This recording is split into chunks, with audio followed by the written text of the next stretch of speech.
a tough day, good work practice.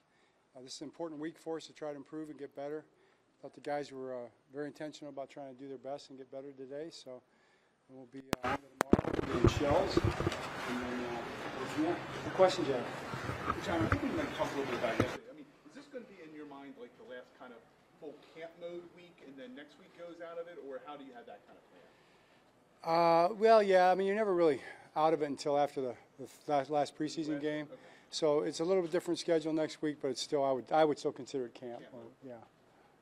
John, we saw Corey Bullock get in there right away at center the other night. What have you liked about him and what impressed you? Yeah, he's I would say dramatic improvement.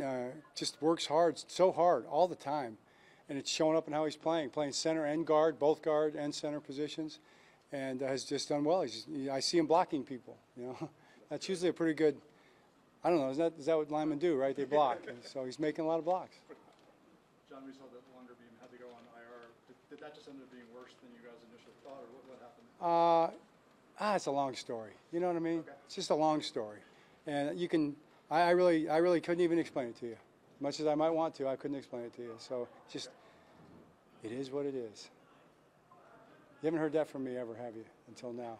Bill was like That was a Brian Billick one. I like Brian. Brian, that was for Brian. Brian, it is what it is. John, is Jair okay? We didn't see him out there. Yeah, he's okay. Yeah. Jair's okay. Kyle's okay. DeAndre's okay. All those guys. Keaton's okay. Speaking of DeAndre, now he's had a few weeks in camp. What have you I mean, it's one thing, like you said, when you play against him. Now you have a guy that's here. What have you looked about DeAndre so far in camp? Well, I mean, it's just the skill set that, gosh, you always saw, you played against. He tore his jersey. Someone tore his jersey trying to defend him yesterday, and he still made the play anyway. I accused him of cutting the stitches ahead of time to try to get calls. But I accused him of that when he was playing for Tennessee and for Houston.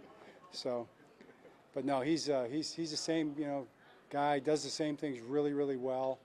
Nate was asking about covering him yesterday on that low red sideline play, and what could I have done? It's really, honestly, Nate, there's nothing you could have done better. That was a great throw and a great catch by probably, arguably, one of the best who's ever done it. I mean, guys like Anquan, guys like Mason, good at those kind of plays right there that we've had here.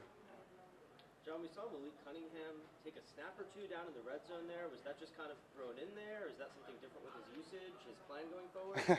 That's great that you noticed that. No, what that was a situational drill that we're throwing an interception because it was a get-down victory for the defense, so that we practice those situations. So if you get an interception up by one score late in the game, you can run the clock out, you run and you get down. Don't turn it over. So none of our quarterbacks like to throw interceptions. I was going to make Devin do it, but then I said, nah, Malik, you go do it. So Malik throws a touchdown pass the very first time, just to make his point. And then he threw the interception. John, we know you guys have been a little banged up at running back. You added Myles Gaskin. What do you like about him? He's been productive in the past. Yeah, very effective back in the past and different places, plays special teams, very into it, I just thought he was really on point, excited to be here, and had a good day today in special teams, and at the end, as a running back, he got in there and did well. Seemed like he knew what he was doing. I think he'll help us here and see what happens. John, I think you have talked about, and certainly the players have talked about your decision to have everything graded and the leaderboards and the position leaderboards and position rooms. Just talking about how that kind of idea came to you. I know you previously were grading plays, but what was the idea to kind of make it transparent and have it like this? Well, probably the best way to describe it is just to take it to another level. I mean, we've always been very intentional about all those types of things that are important. And you grade a lot of different areas. I mean, you grade everything to some degree. You certainly evaluate everything, but we just thought if we've always kind of believed that if it's important and it matters, and especially if it's a type of thing that's kind of the dirty work, sort of the blue collar work that takes kind of an everyday intentionality, then you should not just talk about it, but you should reward it, and emphasize and evaluate it and all those kind of things. So guys are thinking about it, and that's really what we tried to do. That's what we're trying to do. From just the kind of radical transparency that requires? I think it's really great. I don't know if there's any surprises that probably kind of hit. It's great that the guys are so into it. I love the fact that it matters to them so much, and I just think that they understand. When you go through the things that we've gone through in terms of different games and things like that, they can see when we do those things well.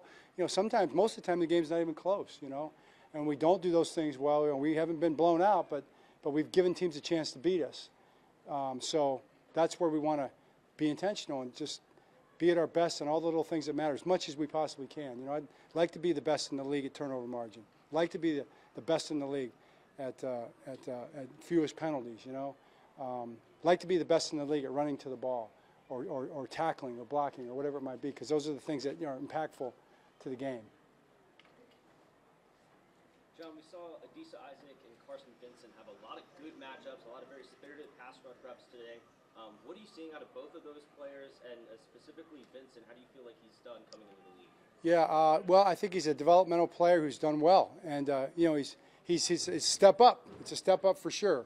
It is for everybody, but especially, you know, coming from the little bit of the smaller school competition. They played Auburn, you know, they had those moments, but he's going against the best of the best every single day, and you're right, it's been very intense. I mean, the edge guys and all that, and the D line with the offensive line, it's been really intense every day. It was intense out here again today, and I think he gets better every day, you know, and he still has a ways to go. So, but he's got tools and he's got determination. And he's smart, so he's. I would expect him to become a really good player. Okay, great. Thanks. Okay.